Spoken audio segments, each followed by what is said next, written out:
Lawrence ya? Bukan ya? Bukan Lawrence ya? Ya, we miss him ya, Lawrence. Wiwit ya, Wiwit nama ada kelihatan.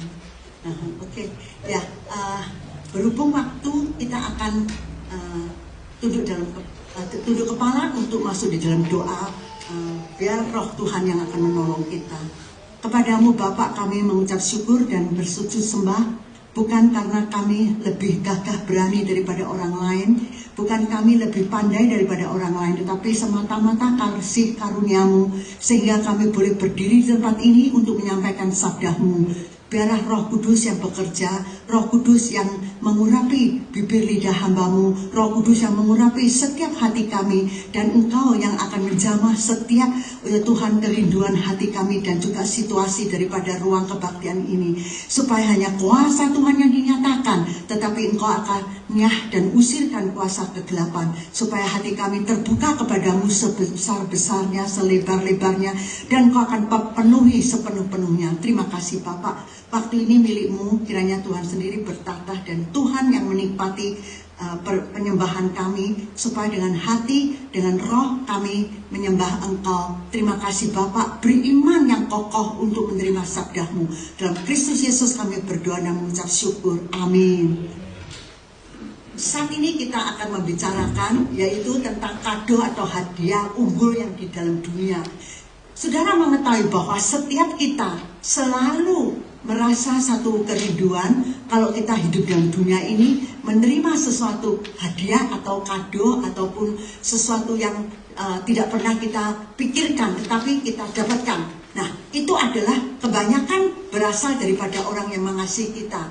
Sebelum Yesus naik ke surga, maka dia meninggalkan satu wejangan atau satu kalimat atau satu janji, dan demikian juga boleh dikatakan satu kado ya atau hadiah, yaitu aku akan menyertai engkau sampai kesudahan zaman, sampai kepada akhir zaman. Saudara sekalian, statement ini benar-benar memberikan kita satu tantangan bahwa benar-benar di dalam dunia ini sebenarnya tidak ada satupun perjanjian atau hadiah yang diberikan oleh seorang manusia yang bisa tinggal tetap. Tidak mungkin. Saya mengatakan kepada suami saya waktu kami menikah, aku akan mengasihi engkau baik aku sakit ataupun aku sehat, aku miskin atau aku kaya. Dan dalam keadaan bagaimanapun aku tetap mengasihi engkau. Tetapi saudara sekalian, manusia berubah. Manusia mudah sekali, yang kita nampak berubah, yang tidak nampak hati manusia pun, pemikiran manusia mudah sekali berubah. Jadi kita tidak bisa menuntut seseorang untuk menggenapi, memenuhi sesuatu yang dia janjikan atau dia katakan, dia berikan atau dia sudah dedikasikan kepada kita. Karena kita masih hidup dalam dunia materi. Materi ini selalu berubah. Dan tidak bisa kita sadar, tidak ada sesuatu yang abadi, tidak ada yang kekal. Sehingga saudara sekalian, kalau kita hold on kepada promise-nya manusia, atau dunia, atau masyarakat, atau organisasi, atau gereja, atau seorang pendeta, saudara akan kecewa. Mengapa saudara sekalian? Karena kita mengetahui mereka-mereka juga bisa berubah, seperti saya juga bisa berubah. Tapi puji syukur, janji ini diberikan kepada Tuhan yang kekal, yang tidak akan dan tidak nampak untuk berubah. Karena kekekalannya dari tidak ada sampai ada, dan juga dari ada sampai tidak ada. Karena dia itu out of the space dan infinity, saudara. Sehingga kita boleh hold on atau memegang janjinya. Dia mengatakan, aku akan menyertai engkau sampai kesudahan atau akhir zaman.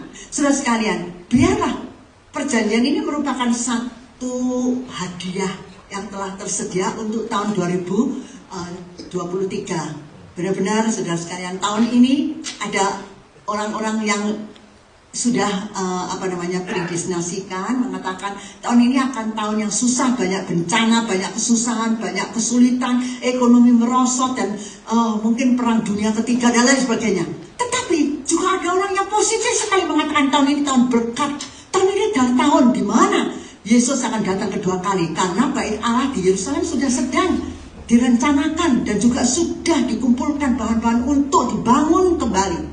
Demikian juga kita kalau melihat keadaan-keadaan dunia ini, tidak lama kemudian Yesus akan tiba lagi. Saudara sekalian, ini pengharapan kita. Jadi setiap hari saudara sekalian, kita benar-benar hidup di dalam pengharapan. Karena tanpa pengharapan, dunia ini sebenarnya sudah tidak ada apa-apanya. saya tidak rindu untuk tinggal di sini. Kalau saya seringkali memikirkan pekerjaan saya sudah selesai. Saya mau menuntut degree, saya sudah dapatkan. Saya mau sekolah ini, saya sudah dapatkan. Saya mau dapat ini, sudah semua. Pengen punya anak, sudah punya anak. Pengen punya cucu, sudah punya cucu, saudara. Apalagi yang kita tuntut, sudah. Tiba saatnya kalau Tuhan mau ambil saya, anytime, I'm ready.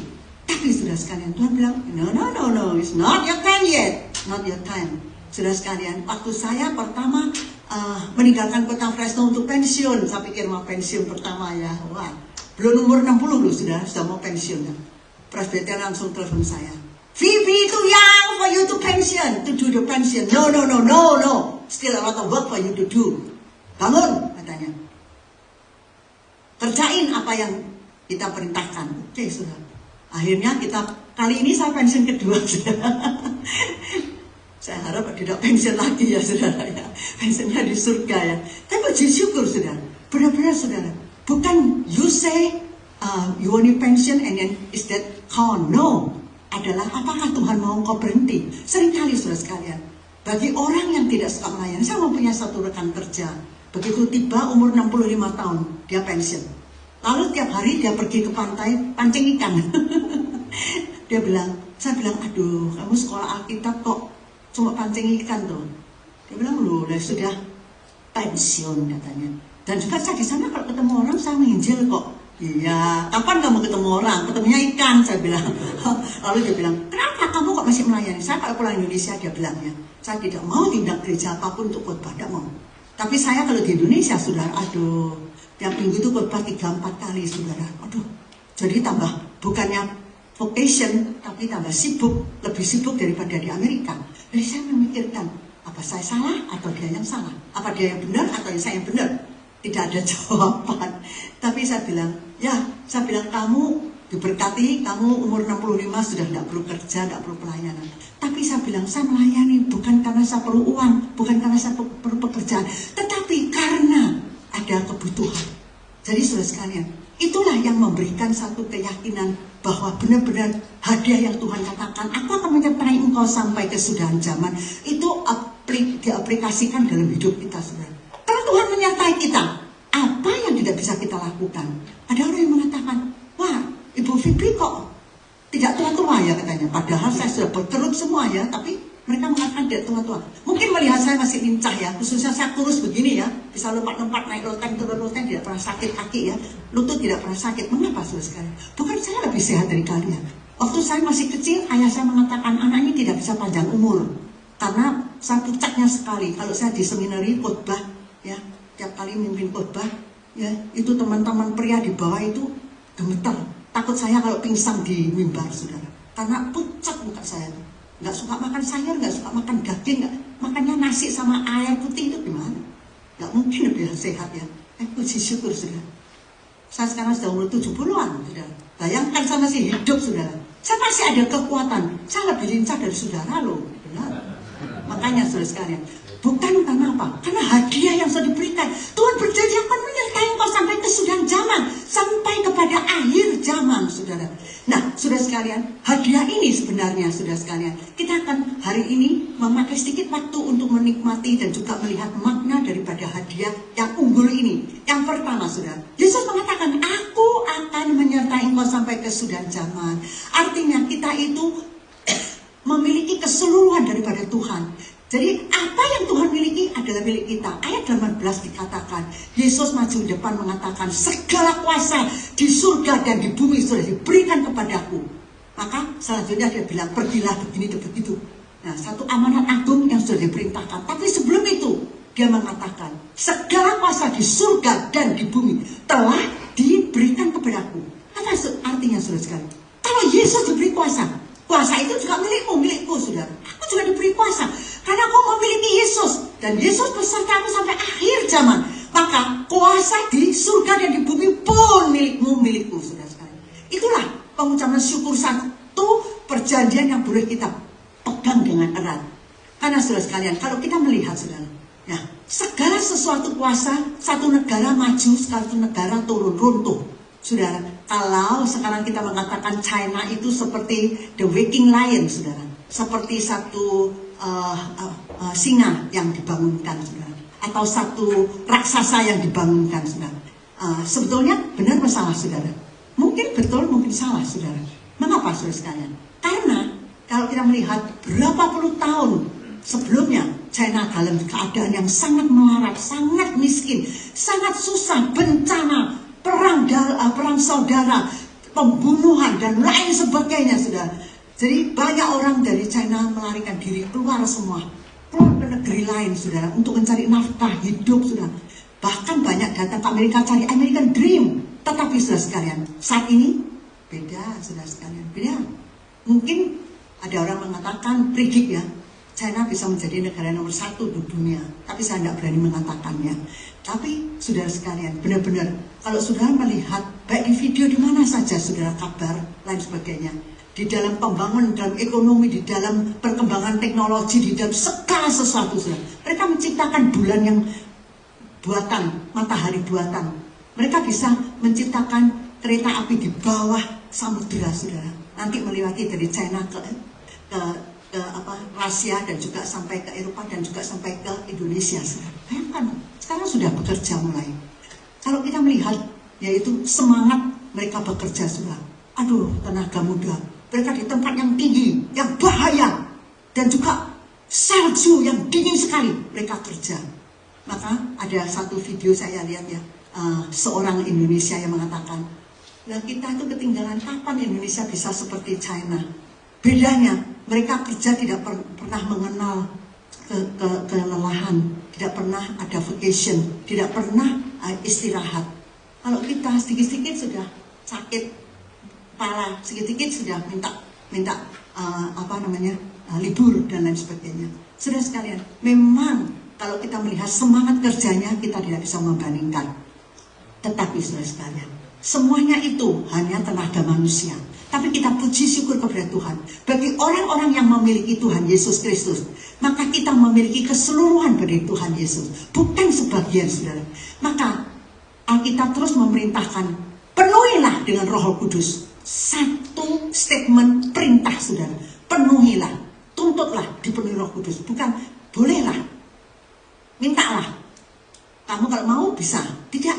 Penuhi, setiap orang harus menuntut dipenuhi Roh Kudus. Itu satu action yang aktif, saudara, yang saudara harus melakukannya.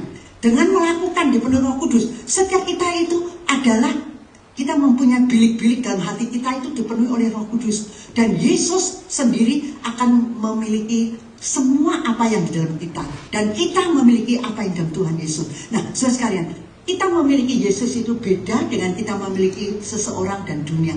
Adakah di antara saudara yang bisa memiliki seseorang? I don't think so. Suamimu, istrimu, anakmu, orang tuamu, no. Saudara sekalian, khususnya dalam zaman ini, saya tadi pagi tersentuh itu dengan satu siaran yang mengatakan waktu tahun 60 ibu itu ya, kalau makan diberikan anaknya. Anaknya bilang, mami makan, enggak, saya enggak lapar kok. Semua dikasihkan. Tahun 70 anaknya dikasih makan, lalu dia bilang, makan nak. Dia bilang, loh, ibu udah makan. Dia bilang, ya nanti aja, anak makan dulu. Umur tahun 80-an ibunya makan, oke, ya kamu separuh, saya separuh. 90 dia bilang, anaknya pergi, dia cepat-cepat curi-curi makan sendiri, nggak kasih tahu anaknya. Tahun 2000 anaknya mau sekolah, saya tidak ada waktu menyediakan breakfast ya, nanti makan di sekolah. Dia terus gegat terus itu serefon terus, nggak ada waktu.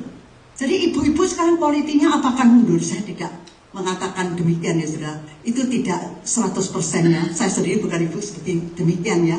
Saya boleh nggak makan, semuanya saya tinggalkan. Tapi saya mesti kayak Jaswa dulu. Sampai Pak Pendeta mengatakan, loh kamu ini bagaimana ini? Makan tuh tak berapa menit kok, nggak mau dipertamakan dulu.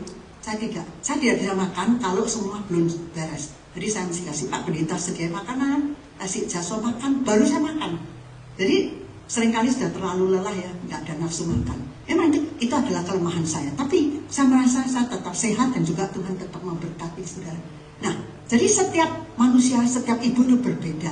Tapi itu satu sindiran saudara. Dunia berbeda.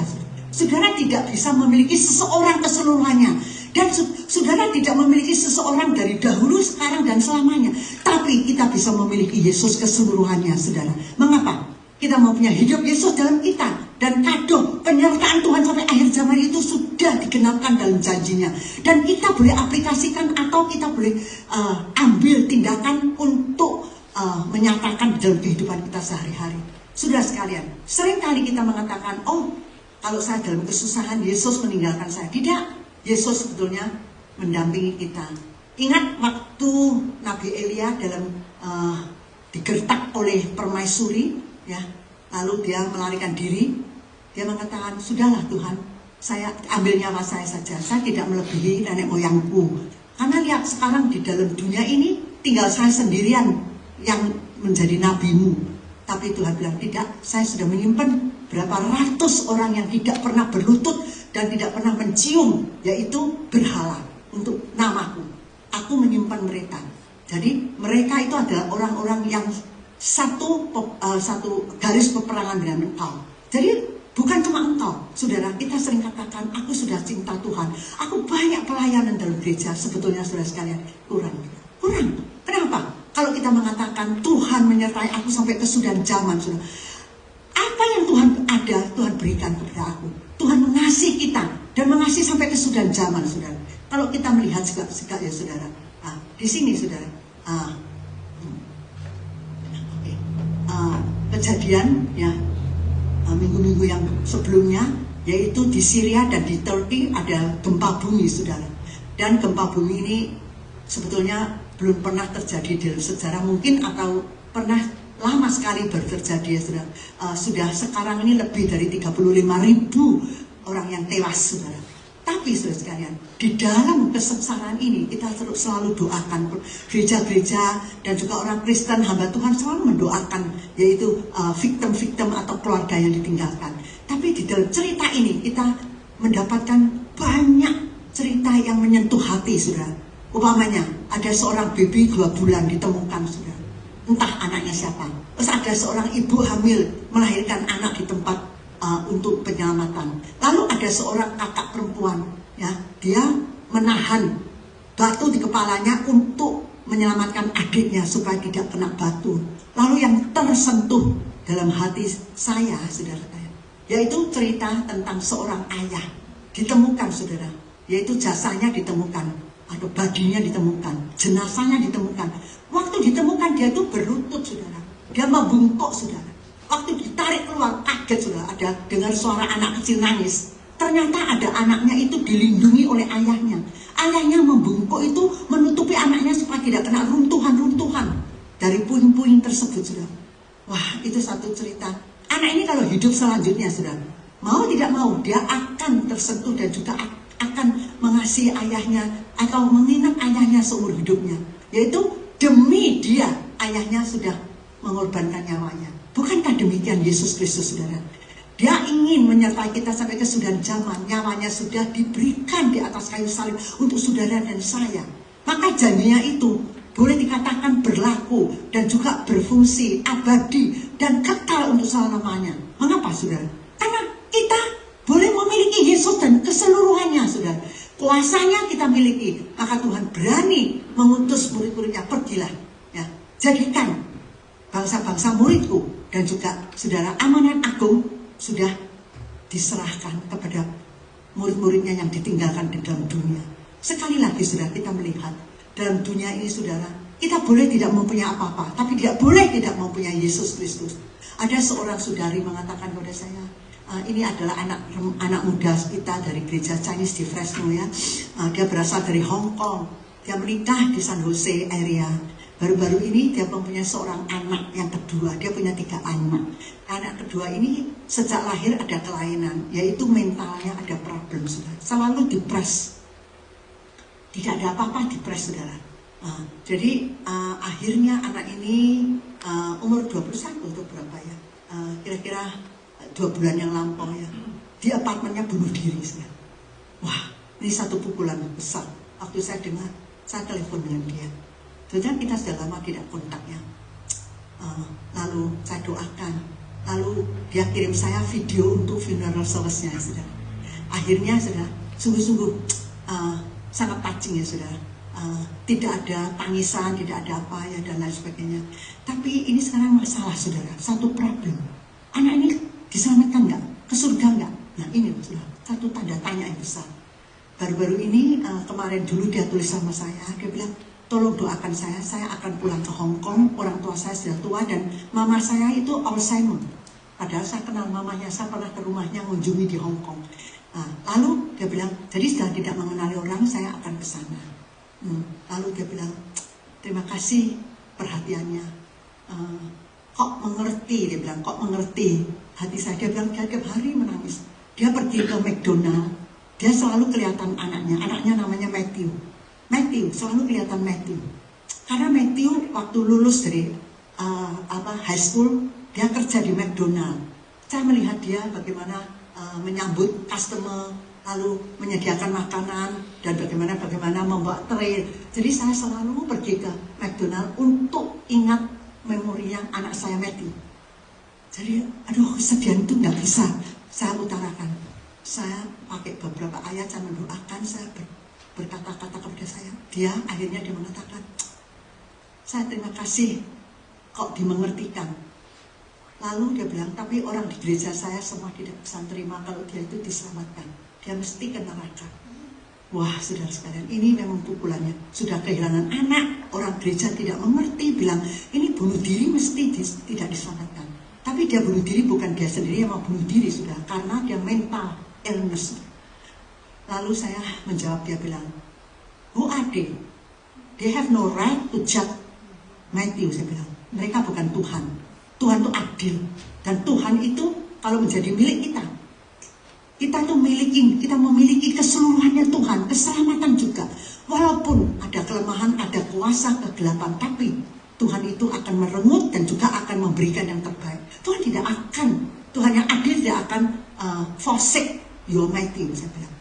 Saya tidak berani mengatakan dia diselamatkan atau tidak, saya tidak tahu situasinya.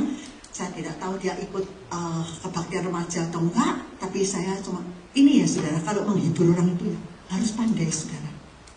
Jangan meninggalkan firman Tuhan, tapi juga jangan saudara, pakai pikiran kita sendiri.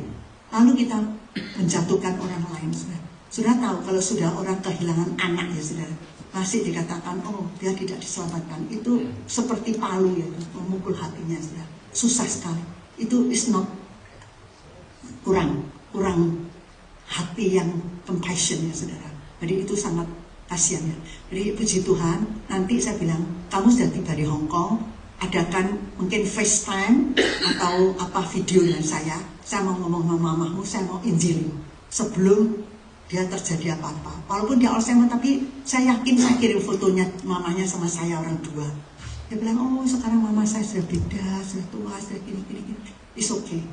As long dia masih bisa dengar, saya akan injil. Siapa tahu, ya dia bilang dia kali ini pulang itu mau menginjili papa mamanya yang belum diselamatkan. Saudara sekalian, dia memiliki Yesus. Walaupun dia kesedihan kehilangan anak, tapi dia masih memiliki keseluruhan Yesus. Dia yakin Tuhan tidak akan mengecewakan. Walaupun outcome-nya gimana tidak tahu, tapi dia tahu Tuhan itu baik adanya. Saudara sekalian, hidup kita juga perlu demikian. Supaya sungguh-sungguh kasih Tuhan itu dipancarkan melalui hidup kita. Yang dimana yang sudah dipelopori oleh Tuhan Yesus mati di kayu salib yang kedua, saudara. Dikatakan makna daripada, yaitu hadiah yang terunggul ini. Aku akan menyertai engkau sampai kesudahan zaman. Kenapa saudara sekalian? Yaitu Tuhan sudah mengutus kita dan juga membawa amanat agung sudah. Tuhan mengatakan pergilah. Sudah tahu Tuhan kita itu Tuhan pemisah sudah. Tuhan yang memisahkan. Sebetulnya mestinya Tuhan yang mengumpulkan, bukan? Tapi sudah tahu, waktu dalam ciptaan dunia, di dalam kejadian fase pertama, Tuhan itu memisahkan kegelapan dari terang. Tuhan memisahkan air dari daratan dan lain sebagainya. Tuhan memisahkan. Lalu Tuhan memilih sebuah bangsa Israel, dipisahkan daripada bangsa-bangsa yang menyembah berhala. Mereka dikhususkan menjadi baninya, menjadi pemiliknya, menjadi miliknya dan lain sebagainya. Sudah, Tuhan itu pandai memisahkan. Dan Tuhan mengatakan pergilah sudah. Sebetulnya perpisahan yang sementara itu mendatangkan pertemuan yang kekal saudara. perkataan ini, statement ini sudah bisa menerimakan ya.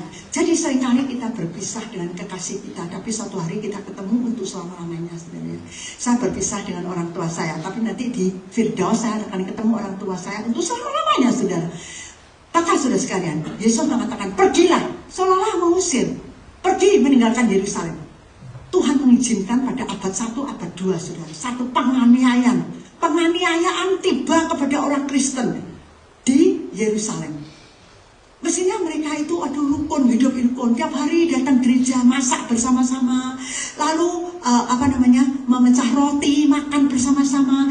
Aku punya barang, aku bagikan engkau punya sawah dijual, diberikan gereja. Lalu saling mengasihi seperti saudara satu keluarga. Tuhan bilang, good is good, but is not so good. You have to go. Lalu diizinkan, yaitu Raja Hero, saudara. Raja Romawi yang paling bengis, saudara.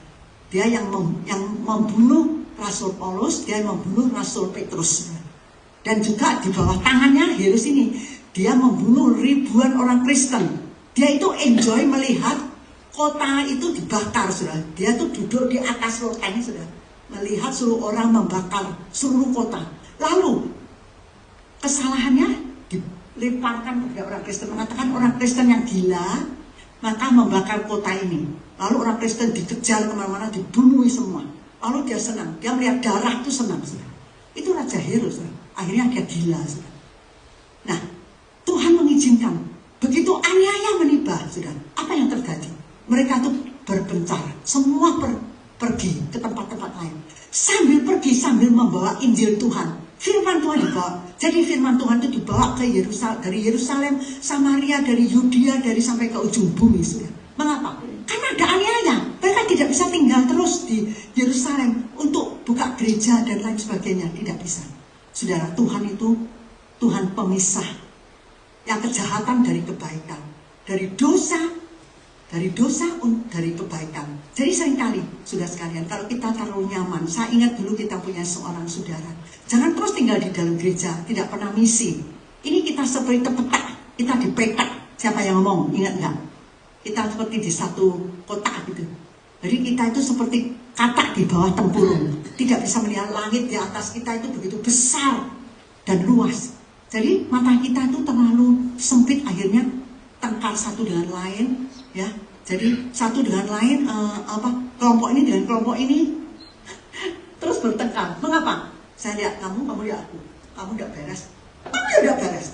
Tapi kalau kita keluar misi, sudah, pandangan kita itu terluas, saudara. Saya bersyukur ya, saudara. Saudara kita itu Lilin sama Himawan sekarang itu the business itu ya, keliling dunia yang nggak kemana aja, Bang. Mesir aja diinjak loh, saudara. Apa? Jadi mereka itu pandangannya sekarang luas sekali. Beda sama berapa puluh tahun yang lampau.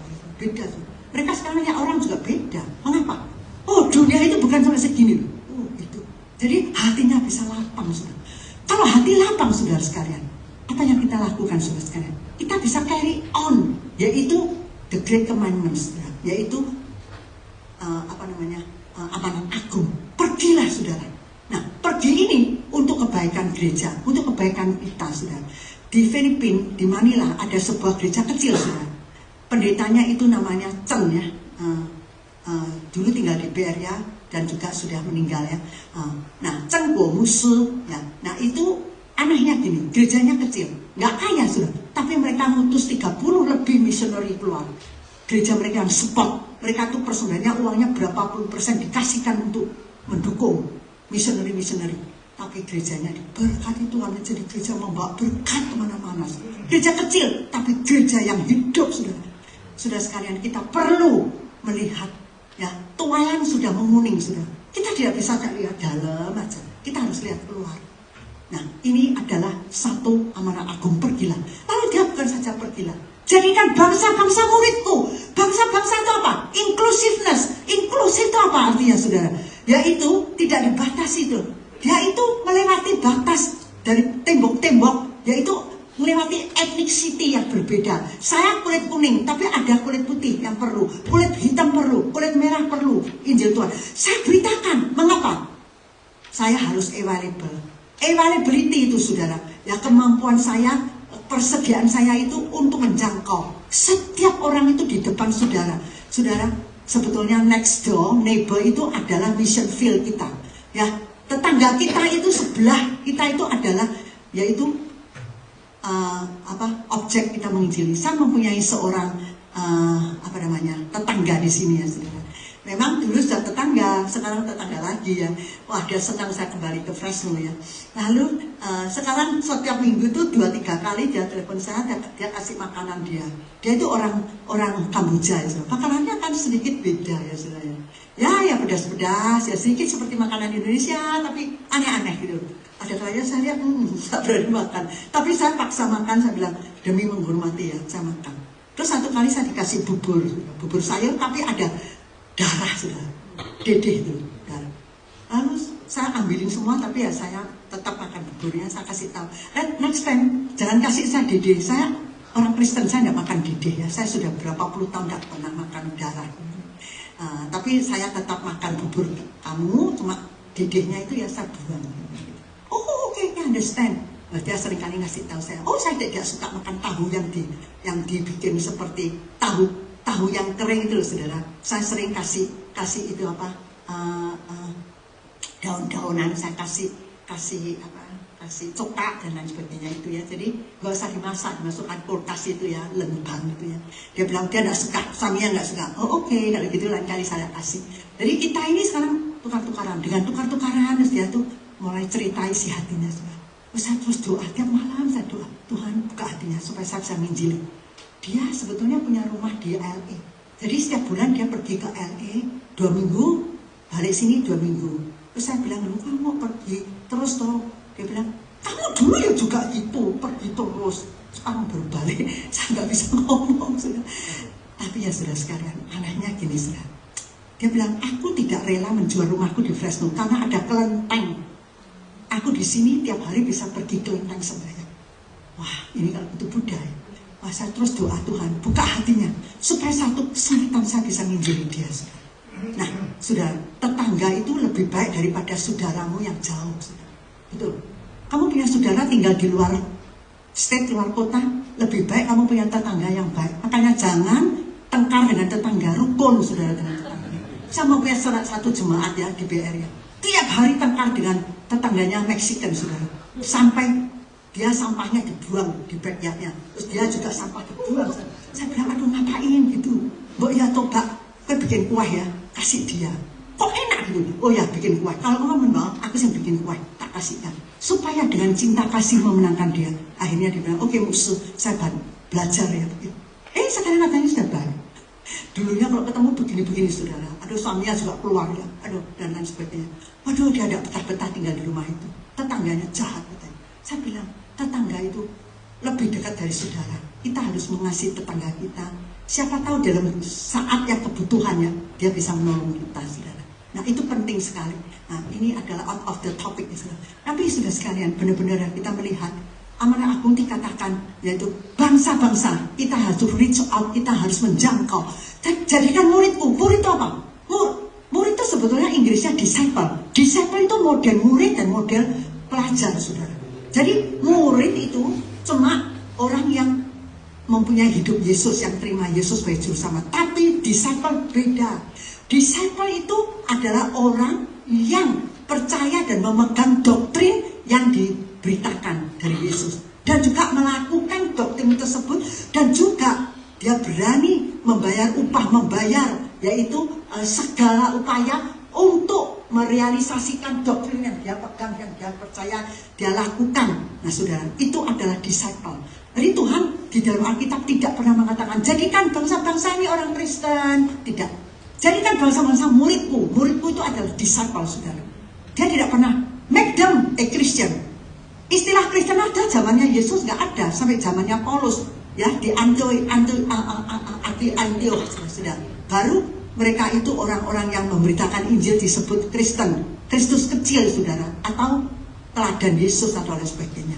Tapi disciple beda, make a disciple of the nation, saudara. Jadi kamu bangsa apa, bicara bahasa apa, it doesn't care. Tapi engkau mempunyai hidup yang roh yang sangat dihargai oleh Tuhan. Saudara, kita memiliki hadiah unggul ini. Tuhan Yesus menyertai kita sampai akhir zaman. Maka kita harus menjangkau mereka dan juga membawa mereka menjadi, yaitu murid Yesus, mempelajari dan mengikuti jejak Yesus, berani membayar segala harga untuk Yesus. Dan dia katakan, baptiskan mereka demi nama Allah Bapa, Putra, dan Roh Kudus. Sudah baptis. Apa artinya baptis? Yaitu lahir baru, yaitu born again. Dibaptis itu artinya kita itu dirubah hidup kita. Ya, yang hidup yang lama sudah dikuburkan bersama-sama dengan Tuhan, hidup yang baru sama-sama bangkit dengan Tuhan Yesus. Setelah itu, kita itu akan menyatakan apa yang Yesus lakukan, apa yang Yesus katakan, apa yang Yesus kerjakan. Dan cita-cita Yesus, kehendak Yesus itu adalah kehendakku. Jadi kehendak Tuhan itu bisa berlaku di atas bumi seperti di surga. Because it's no hindrance, sudah tidak ada halangan. Di surga kehendak Tuhan itu berlaku dengan 100%. Tapi di bumi susah. Aku akan melakukan kehendak Tuhan, tapi banyak rintang. Aku akan mencintai Tuhan, susah. Aku akan tiap hari minggu baca gereja agak pagi melayani. Tapi nanti mobilnya rusak, mogok, bensinnya habis, anaknya tahu-taunya sakit panas. Jadi selalu halangan ada, saudara. Nah, itulah namanya kita di dalam dunia. Tapi ingat, kita pegang hadiah ini, bahwa dia akan menyertai aku sampai kesudahan zaman. Maka Yesus mengatakan, baptislah mereka, agar setiap orang itu kita beritakan, kita temui, itu bukan kita temanan mereka, hihihaha, no. Bawa mereka mengenal Yesus, bertobat, dan di dalam Tuhan Yesus mereka mempunyai hidup yang baru. Mengapa demi nama Bapa, Putra, dan Roh Kudus? Karena keselamatan digenapkan dengan Allah 3 oknum. Bukan Allah Bapa saja, bukan Yesus saja disalibkan, bukan Roh Kudus saja. Tapi Bapa yang merencanakan semua keselamatan. Dan anaknya Yesus yang menggenapkan. Roh Kudus yang memberitakan. Roh Kudus yang membaharui kita menjadi orang yang diciptakan baru. Jadi kita dibaptis, atau kita itu dibaptis masuk tubuh Kristus, yaitu enter to the body of Christ. Kita dibaptis itu tidak pernah di dalam kamar sendirian atau di kamar mandi. Dibaptis itu tidak ada. Baptis itu mesti ada yang menyaksikan, saudara. Supaya kita itu dimasukkan di dalam, yaitu satu community, yaitu gereja. Makanya kita tiap kali baptis, setelah itu kita minta mereka menghadap jemaat. Tadi Pak Markus juga menghadap jemaat sampai kasar. We do gitu. Ya, we do, dan juga we try to do the best, dan lain sebagainya. Nah, sudah sekalian, mengapa? Karena memelihara seorang anak berjalan dalam firman Tuhan, supaya orang itu dilahirkan dari rumah Tuhan. Kewajiban bukan saja dia sendiri atau pendeta, kewajiban kita semua. Kalau mereka berbuat salah atau berdosa, kita itu berwajib untuk mendoakan, untuk dengan cinta kasih merangkul mereka, membawa mereka kembali lagi. Bukannya dengan telunjuk kita menjuding, tidak, saudara. Dalam dunia tidak ada orang sempurna, saudara. Begitu baiknya pun masih ada kesalahan. Tapi saudara, dengan kesalahan itu, kalau kita rangkul, saudara, beda, saudara. Dengan kita sempak itu beda, saudara. Karena kalau kita tembak dia jatuh, saudara. Tapi kalau kita rangkul dia tidak jatuh, saudara. Dan dia akan menjadi milik kita, kita milik dia, saudara. Itu adalah rahasia, saudara. Maka Yesus bilang, aku perintahkan engkau pergi, saudara. Pergi itu ya, bukan yang ngusir, saudara. Tapi pergi itu supaya Injil itu lebih banyak disebarluaskan, saudara. Kita harus bersyukur, saudara. Ada kalanya kita pindah dari tempat ini ke situ, ya. Karena apa, saudara? Di sana mungkin ada orang yang membutuhkan, saudara. Kita kan tidak tahu, ya, saudara. Ya, jadi seringkali, ya, saudara, kita itu mikir, ya, aduh, mengapa aku harus pindah rumah sini ke situ? Ya, pindah. Sudah di sini sudah senang, mengapa kita harus pindah lagi ke tempat yang tidak tahu, ya? Tapi kita tidak mengerti. Ada kalanya di situ ada orang sedang menunggu saudara, loh, saudara. Kan, saudara? Jadi benar-benar, ya, saudara, saya pulang ke kampung halaman saya di Xiamen, ya, saudara, ya. Lalu saya pergi ke Shanghai, saudara.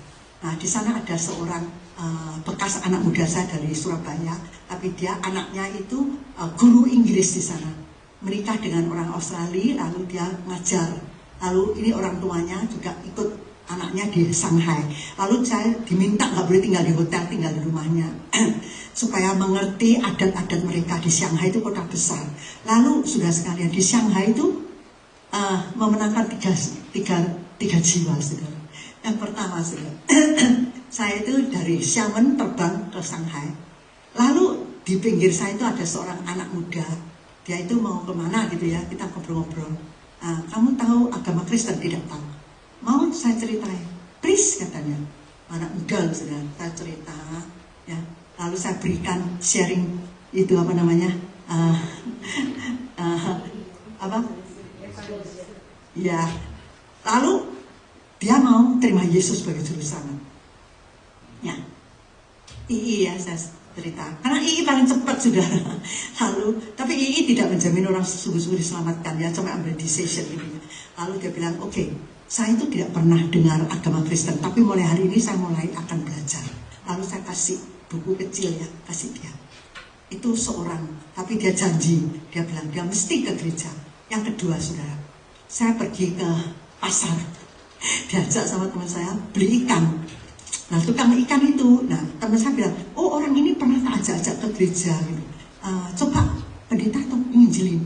Kalau customernya segitu banyak, mana ada waktu saya nginjilin orang jualan kok diganggu. Saya dalam hati doa, Tuhan supaya nggak ada customer untuk sebentar gitu. Bener nggak ada customer, saudara. Nah, cerita tanya dia dari desa datang jualan ikan, ngomong. Terus dia bilang, nangis dia, laki loh saudara. Minta saya doakan. Lalu teman saya itu kasih dia perjanjian baru kecil. Dia bilang, dia janji nanti kalau dia jaga itu dagangannya, kalau nggak ada customer dia akan pecah terus. Nah, lalu saya sudah pulang ke Amerika, teman saya bilang dia yang take care terus sama orang itu. Yang ketiga, saudara, saya dari Shanghai mau pulang lagi ke Xiamen, ya saudara. Lalu saya naik taksi mau ke airport. Nah, itu tukang sopirnya itu, ya biasalah ya, saya cuma ngomong. Saya ini mungkin suka ngomong ya orangnya ya. Lalu saya tanya, Simpson tuh siapa namanya? Dia bilang, oh, Wosin Pan. Last name-nya tuh Pan. Loh, kok sama suami saya sama? Saya bilang, wah, mulai pembukaan bicara. Ngocak, cerita tentang Yesus. Sudah. Terus dia bilang, sampai ke depan, gate. Wah, cepet nih, dia bilang, ini pendeta ya? Iya. Boleh doakan saya? Saya doakan, nangis loh. Itu sopir, saudara. Sopir taksi, dia mau terima Yesus. Tapi saya bilang, sorry ya, saya nggak ada waktu. Paling saya sudah akan terbang. Tapi aku akan doakan kamu seterusnya. Saudara sekalian, at least di Shanghai 3 orang ini yang jelas-jelas kita injili. Nah, saudara sekalian, amanat agung ini, saudara. Belum tentu kita memimpin KKR seperti Pak Stephen Tom ya, ratusan ribuan orang. Tapi jangan lupa loh saudara, orang memimpin KKR yang mengaku Yesus maju ke depan, baik Billy Graham, kamu pikir itu adalah buahnya dia 100%? I don't think so. Karena mungkin sebelumnya itu dia sudah pernah ke gereja, sebelumnya itu ada teman Kristen yang sudah mempengaruhi dia, yang memberi kesan baik. Mungkin sudah ada orang memberikan dia traktat atau Alkitab sudah. Cuma ya, evangelis itu cuma menuai saudara. Tapi belum tentu buahnya dia, buahnya pendeta-pendeta lain atau orang Kristen lain, saudara. Jadi jangan, don't ever give up. Sudah pikir memberitakan Yesus, oh nggak apa-apa, ya dia nggak terima Yesus, it's okay. Tapi tiba saatnya, saudara, benih itu akan bertumbuh. Baptis mereka, lalu ajar mereka apa yang aku perintahkan kepadamu. Apa artinya, saudara? Nah, ini adalah rule-nya dan juga kasih Tuhan. Tuhan mau menyelamatkan kita dengan cinta kasihnya. Naik kayu salib, tapi ada rule, harus mengikuti ajaran Tuhan Yesus, perintah Tuhan melalui apa? Alkitab. Basicnya itu Alkitab, firman Tuhan, saudara. Jadi kamu tidak bisa rule dengan kasih itu dicampur baur. Pada suatu ketika ada seorang mahasiswi, karena dia sangat miskin, lalu dia kerja di sebuah restoran. Pada suatu hari dia ketangkap basah karena dia membawa 2 bungkus makanan sisa dari langganannya, dari customernya, mau dibawa pulang. Lalu dibawa sama itu asistennya manajer, ditemukan ke ofisnya manajer. Dia bilang, manajer lihat ini ketangkap basah ini. Dia tiap hari itu curi makanan, dibawa pulang. Ini makanan ini sisanya orang-orang makan. Menurut rule, menurut kebersihan, seksi kesehatan, nggak boleh makanan yang sisa dibawa pulang, itu nggak boleh. Khususnya employee-nya sendiri. Lalu dia ya tahu dia bersalah, tanya, mengapa kamu bawa pulang? Kasih siapa? Oh, kasih adik saya. Masa orang tuamu boleh adikmu makan makanan yang sisa? Oh, kedua orang tua saya sudah meninggal. Adik saya ini mulai kecil, saya yang memelihara. Dan saya sambil kuliah, sambil memelihara. Dan adik saya masa pertumbuhan, dia perlu makanan banyak. Nah, saya lihat di restoran dihambur-hamburkan, dibuang. Saya yang makanan, saya bawa pulang, kasih adik saya. Oke, you break the rule, dia bilang. Negara ada rule. Company kita juga ada rule. Jadi, karena kau break the rule, saya akan potong gajimu $600. Oke, hukuman. Tapi bulan depan saya naik gajimu 1.200. Wah, itu tercengang-cengang, nggak bisa mengatakan. Terus manajer bilang gini, tertawa dia bilang, yang pertama saya potong gajimu $600 itu rule. Kamu berbuat salah harus dihukum.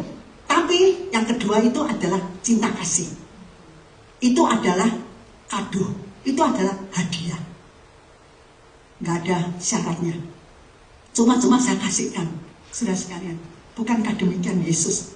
Dia mati di kayu salib, dia menggantikan kita semuanya, dosa kita, segala equity kita semua jadi tanggung oleh Tuhan Yesus. Tapi saudara sekalian, kita harus membayar loh saudara. Kita harus mengaku dosa, kita harus bertobat, kita harus datang membuka hati dengan iman menerima Yesus sebagai juru selamat pribadi saya. Setelah itu kasih Tuhan dinyatakan, boleh diaplikasikan dalam kehidupan kita, saudara. Yang terakhir, saudara, makna daripada kado atau hadiah yang indah ini, saudara, bukan saja yang pertama, yaitu milik Yesus adalah milik kita semua. Kita memiliki Yesus keseluruhan. Yang kedua, kita diberikan kesempatan untuk carry on the amanat agung. Yang ketiga, kita itu akan berpadu dengan Tuhan Yesus. Saudara. Berpadu itu apa artinya, saudara? Sorry ya, di sini saya tidak keluarkan lagi. Saudara. Berpadu, artinya berpadu, ini menghadap sana, menghadap sini. Sorry. Oke, ya.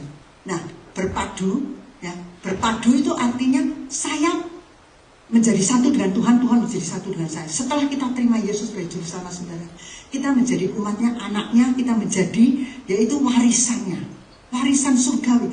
Jadi, di antara Tuhan dan kita tidak ada perbedaan, tidak ada perpisahan. Kalau kita sama Tuhan ada perpisahan, ada jarak-jarak, artinya kita kurang mengenal Tuhan, kita kurang mengasihi Tuhan. Pernah sudah melihat orang, nah ini sekarang saya harus melihatnya, di satu state, di satu university ada gereja, ada satu kebangunan. Sudah pernah dengar kebangunan rohani di Azusa? Pernah ya? Azusa dulu sekolahnya pendeta Davidnya. Nah ini sekarang ada di Raspberry atau apa ya itu ya? Ya, Raspberry ya. Nah, lalu menjalar kebangunan. Semua orang berlutut menangis, berdoa, semua congregation semua. Waduh, tidak mau berdiri, tidak mau amin-amin, saudara. Waduh, seluruh gerejanya itu dipenuhi dengan kuasa roh Tuhan. Jadi benar-benar, nah ini meluap, saudara. Biasanya ya, kebangunan itu bisa menjalar, saudara. Seperti api, saudara. Menyaut, sudah semuanya bisa terbakar. Saya harap Amerika perlu satu kebangunan rohani. Amerika perlu sekali. Gereja, orang Kristen terlalu dingin, saudara. Kita perlu dibangkitkan lagi. Kita harus melaksanakan amanat agung dan juga merealisasikan, yaitu aku akan berserta dengan engkau sampai kesudahan zaman, saudara. Yaitu supaya aku berbalut dengan Tuhan, Tuhan di tengah aku di tengah Tuhan. Saudara sekalian, milikku milik Tuhan, milik Tuhan adalah aku. Nah, saudara sekalian, kalau demikian, saudara sekalian, di antara aku dengan Tuhan tidak tawar menawar, saudara. Aku kok memberi persembahan, aku pikir-pikir dulu. Lah aku kan perlu pensiun nantinya, aku tidak punya uang. Lah aku nanti kan perlu bayar ini, aku perlu bayar ini, perlu bayar. Saudara sekalian, kesaksian hidup saya, saudara, sebetulnya di dalam hal material nggak pernah Tuhan rugikan, nggak pernah kurang, saudara. Waktu saya pertama menjadi orang Kristen, saudara, saya tidak pernah menerima allowance dari orang tua saya. Memang saya nolak ya. Adik saya semua terima, saya nggak mau. Karena saya bantu papa saya doing the business ya. Usaha papa saya, 5 bank yang diurus papa saya yang nangani semua. Dan gudang-gudang itu kalau datang minyak drum-druman atau pupuk ya, pupuk puasri itu saya yang datang nimbangin dan lain sebagainya. Jadi saya pikir saya nggak perlu apa-apa ya. Jadi nggak mau uang allowance. Tapi setelah saya jadi orang Kristen, saya ingin beli Bible, saya nggak punya duit. Akhirnya pendeta saya kasih 1 Bible, dikasih 1 hari sama papa saya disobai satu-satu dibakar. Lalu saya nangis ya saudara, saya anak remaja itu. Saya datang ke gereja berdoa dengan pendeta saya bilang, pendeta, Bible saya dibakar papa saya. Oke, kita kasih lagi satu. Dibuang ke sumur saudara. Aduh saya nangis-nangis, saya timbang keluar. Satu-satu halaman saya setelikai saudara. Saya nangis, gak punya duit beli Bible. Tapi saudara, akhirnya papa saya menjadi orang Kristen. Mama saya jadi orang Kristen, adik-adik saya mau terima Tuhan. Mengapa saudara? Karena kita melihat saya dengan firman Tuhan itu berbalut. Saya tidak bisa tidak ada firman Tuhan. Walaupun saya banyak hafal ayat Alkitab, tapi saya merasa Alkitab itu adalah pedoman hidup saya. Saya tidak bisa hidup tanpa firman Tuhan. Jadi itu yang membuat saya itu dengan berani saudara menentang arus. Walaupun di dalam keluarga saya itu keluarga totok ya saudara ya. Ayah saya itu gak percaya apa-apa, dia percaya diri sendiri. Saya melahirkan engkau, saya membesarkan engkau, saya sekolahkan engkau. Engkau mesti panggil saya Tuhan, saya Tuhanmu. Kalau saya bahkan berdoa, ya mama saya satu piring nasi saya dibuang sampah. Yang kasih makan mama kok, kamu terima kasih sama Tuhan katanya. Saya mau beli buku di sekolah. Papa saya bilang, minta Tuhan turunkan uang dari surga, rincing, supaya kamu bisa beli buku. Tapi sudah sekalian, benar, tantangan demikian itu sudah membuat saya lebih kuat. Saya tahu Tuhan di dalam aku di dalam Tuhan. Sehingga sudah tidak pernah menyerah. Nah itu pun yang menjadikan satu modal keluarga kami diselamatkan. Dan keluarga SIM ya sudah. Sekarang kita ada membentuk satu WA kelompok ya sudah. Saya tahun 2015 ya, kita adakan reuni yaitu kasen-kasen saya. Karena nenek dan kakek saya itu punya 12 anak. Lah papa saya punya 12 anak. Jadi bayangkan anak cucunya tuh berapa sudah. Jadi kita itu ada reuni, yang datang itu banyak yang nggak bisa datang, tapi yang datang tuh 100 lebih. Di Surabaya kita pakai satu restoran, kita adakan kebaktian. Calling, ada calling. Ada yang mau terima Tuhan, percaya nggak itu? Videonya masih ada ya saudara. Lalu banyak di antara mereka Islam, ada yang Buddha, ada yang Katolik ya saudara. Yang Kristen cuma 2-3 orang. Tapi ya dengan itu sudah benar-benar sampai saat ini ya grup itu masih ada. Jadi kalau ada video pujian yang bagus ya dimasukkan sana, ada khotbah masukkan sana. Saudara. Nah itu sudah sekalian, itu adalah merupakan sarana ya saudara untuk penginjilan. Kita tidak bisa menjangkau mereka, tapi sudah sekalian dengan amanat agung ini sudah sebetulnya karena ada firman Tuhan dalam hati kita. Kita itu seperti terbakar, harus memberitakan firman Tuhan kepada orang lain. Tidak bisa berhenti sudah. Itu adalah karena kemampuan kita atau keunggulan saya, tidak. Jadi sudah sekalian, sekali lagi kita perlu dibangunkan lagi. Api kebangunan perlu dari gereja kita ini dibangkitkan lagi. Jangan merasa sudah cukup, tidak cukup sudah. Sebenarnya saudara sudah dipilih dan saya sudah dipilih.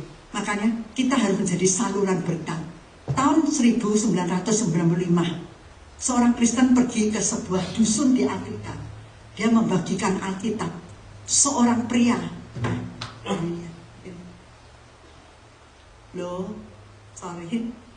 seorang pria, dia menantang orang Kristen. Jangan kasih saya Alkitab ya, saya tidak mau Alkitab. Kalau kamu kasih saya Alkitab, saya sobek satu-satu, saya bikin rokok. Saya mau hisap rokok. Smoke the Bible. Terus dia bilang, oke, gini dah, bikin perjanjian ya. Saya tetap kasih kamu Alkitab, ya. Kamu boleh bikin rokok ya. Sobek satu-satu bikin, ini bahasa Jawanya, dikelenteng ya, jadikan rokok. Tapi janji ya, sebelum kamu bikin jadi rokok, kamu baca dulu. Isinya apa baru dilinting jadi rokok. Ya, janji. Terus orang Kristen itu pulang ke Amerika, 2 tahun lagi balik. Terus dia itu mengadakan satu kebaktian di satu kemah. Lalu dia itu menceritakan tentang betapa ajaibnya Alkitab bisa mengubah hidup manusia.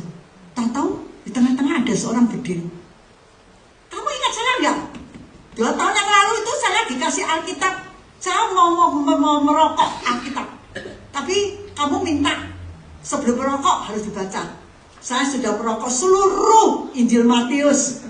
Saya sudah merokok seluruh Injil Markus. Saya sudah merokok seluruh Injil Lukas. Waktu saya akan merokok Injil Yohanes, saya baca sampai pasal 3 ayat 16. Demikianlah kasih Allah kepada manusia, kepada dunia, maka dikaruniakannya anaknya supaya kita tidak binasa dan mendapatkan hidup yang kekal. Saya itu lihat satu terang di atas kepala saya. Saya itu terjatuh. Mulai saat itu saya bertobat, saya menangis, saya bilang Tuhan itu hidup.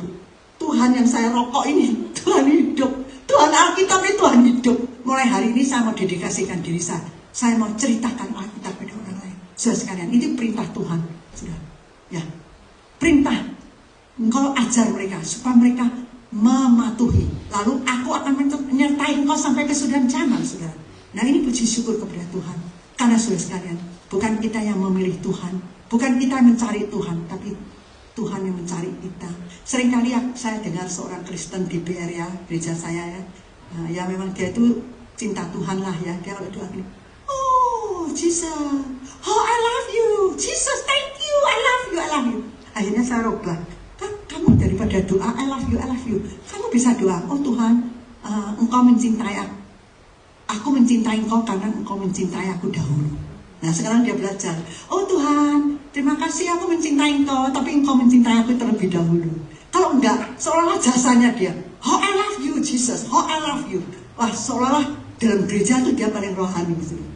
Jadi kalau dia berdoa tuh banyak orang yang gini-gini, saudara, rasanya kok benar. Nah, akhirnya saya kasih tahu, kalau doa jangan gitu ya, disertai yaitu statement yang belakangnya, because you love me first. Saya tidak akan mencintai Tuhan kalau Tuhan tidak mencintai terlebih dahulu, gitu ya. Nah, saudara sekalian, biarlah benar-benar hadiah yang unggul ini hari ini boleh direalisasikan dalam kehidupan kita, dalam gereja kita, keluarga kita, dalam organisasi yang kita berkecimpungan dan lain sebagainya. Saya sungguh-sungguh kita boleh mengalami kuasa Tuhan. Tahun 2023 merupakan tahun yang penuh dengan tantangan, tetapi juga penuh dengan hadiah yang unggul ya. Kiranya Tuhan berkati. Tutuplah masuk dalam doa.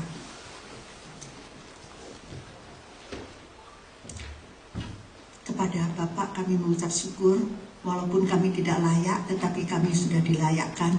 Biarlah kami orang yang berdosa boleh karena mengenal Yesus Kristus, ya Tuhan, demi nama Bapa, Putra, Roh Kudus kami dibaptiskan dan kami diajarkan untuk menjadi murid-Mu, untuk membawa ya Tuhan berita gembira kepada dunia ini. Dan kami boleh bersalut dan juga kami boleh berbalut dengan Tuhan. Demikian, milik-Mu adalah milik kami. Oh Tuhan, kuasa dan juga di surga dan di bumi sudah dikaruniakan, supaya kami tidak gentar untuk pergi memberitakan Injil-Mu kepada dunia. Dunia yang fana ya Tuhan, sungguh membutuhkan Injil-Mu dan terang-Mu. Biarlah kami menjadi terang dunia untuk menerangi pelosok-pelosok yang gelap. Terima kasih, serahkan saudara-saudara kami, hamba Tuhan di sini, dan juga semua pengurus, dan juga setiap saudara-saudari kami.